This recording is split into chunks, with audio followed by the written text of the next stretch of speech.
Hello guys, so welcome again to Top Gun PH. So today we're going to discuss kung paano uh, mag-DIY ng license registration para sa mga new firearms.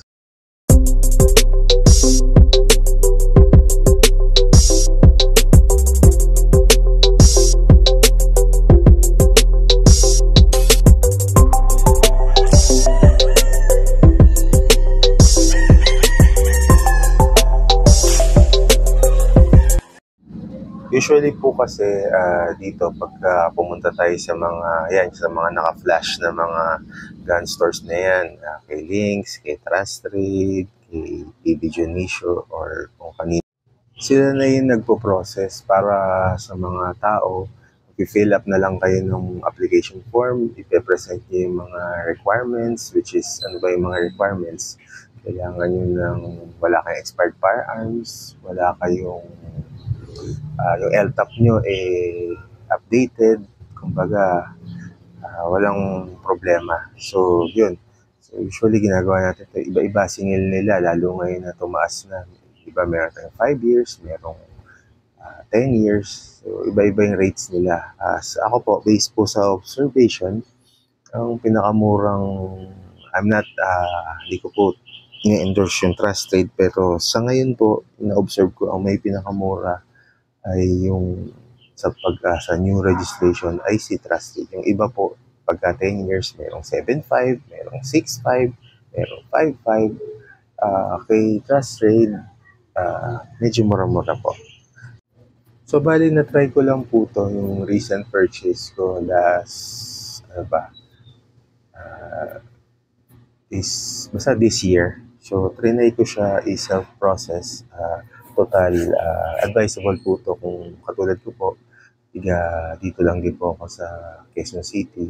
Ah, Wala naman po ako masyado ginagawa. So, doon po sa mga medyo busy tao at usually mga taga-probinsya o taga-malayang area, hindi po to advisable kasi unang-una, daming factors.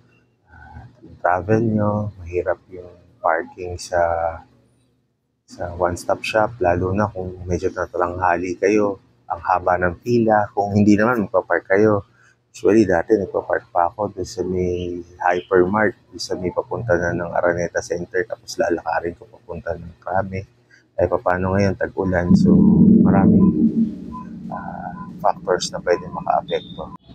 Number one requirement po, syempre dapat hindi expired yung LTAP or meron po kayong LTAP na valid.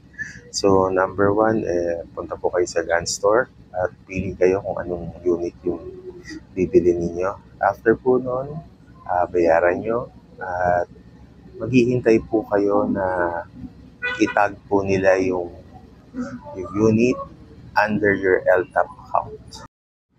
Tapos, you need to download this form sa inyong FEO account or humingi kayo sa gun store at fill upan ninyo. Pagka-fill up nyo, tapos tatawagan po kayo ng inyong gun store at sasabihin sa inyo na yung unit ay nakatag na po sa pangalan ninyo. Ganyan po yung dapat ninyo makita sa inyong FEO account. Makikita nyo galing po sa dealer at papunta sa pangalan ninyo.